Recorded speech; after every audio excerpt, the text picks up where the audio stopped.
Today we've traveled to Stratford Upon-Avon. And today they are having a food festival. Let's take a walk down. Alright. A little bit of everything for sale out here. Everything you can imagine for eating and drink.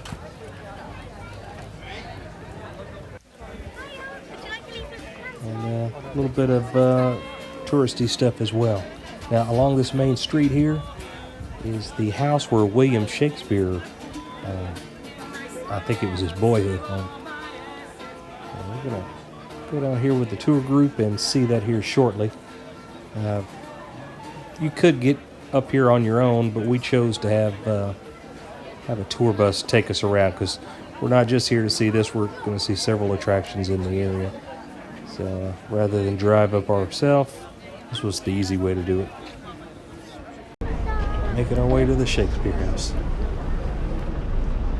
We're in the road, hurry. Oh my gosh. Boston Tea.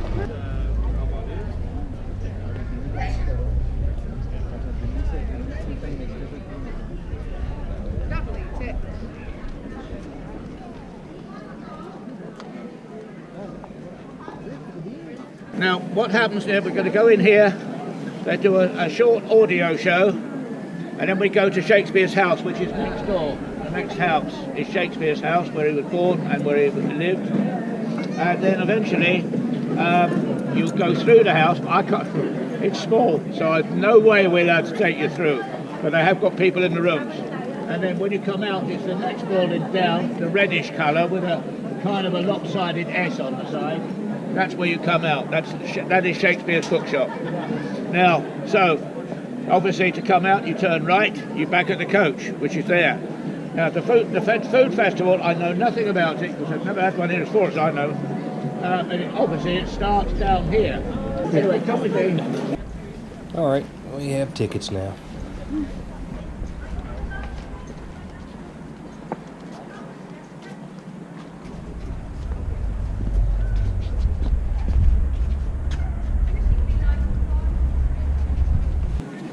If you stand on the left, you can go straight through the house, or you have to listen. You can listen to the lady in here if you stand on the right. Okay. Is it my imagination, or is it getting warmer? Feels good. It's getting warmer, isn't it? It is, yeah. Something's going wrong with our weather pattern again. You're lucky it's not raining, eh? Yeah, I like warm weather. Well, yeah. Joan and her family all lived eventually in this two-room cottage, possibly with a bit of hat making going on as well, so it would have been pretty cosy. Many more families would have lived in this sort of 2-3 bedroom cottage than the Shakespeares, who are living, as I say, the biggest house in the street and enjoying a rather nice standard of living. So once you step into the house, we like to say, you're going back in time, it's 1575. The year I started work here. No, that's not true. That is the year that William Shakespeare turned 11. And the significance of that is that this is the Shakespeares at their most prosperous. They were enjoying a rather nice standard of living, and the house really reflects that. You're about to step into the parlour. In the parlour, you will see the most expensive item of furniture, which is, at the time, a big and highly decorated bed.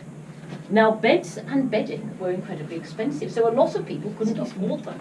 People like me, let's face it. I would sleep on the floor on a sort of straw mattress. But if you could afford beds, if you, like the Shakespeares, will remember the bed-owning classes, you put your most expensive bed downstairs so everybody could see it.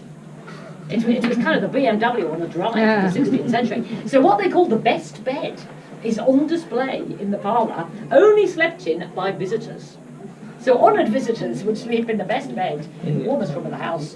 But when you head up through the house, you'll come to the family bedchambers. The beds up there are much cheaper and plainer because nobody's going to see it. Spend all your money downstairs in the 16th century. That's my advice to you. And the very last thing I should mention is that the stone floor in the parlour, that is the original stone floor of the house. Not this one, not the one on the other side of it. And that's almost certainly because they would only have stone in the best room, because again, it was about where you would sort of impress people. So on either side, there would have been these kind of packed earth floors, but as you step into the parlour, you'll be walking quite literally in William Shakespeare's footsteps. which I feel can only be a good thing.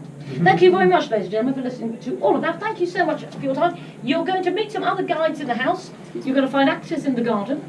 Do feel free to take photographs. There's a rather confusing sign here. Don't worry about any of this. It's really the important bit is the flash. We just have to ask for no flash just while you're indoors. But do feel free to take photographs if you would like. Thank you very much. Thank you very much. Thank you. Have a lovely afternoon. Thank you very much. Thank you very much.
Exiting to the rear of the house.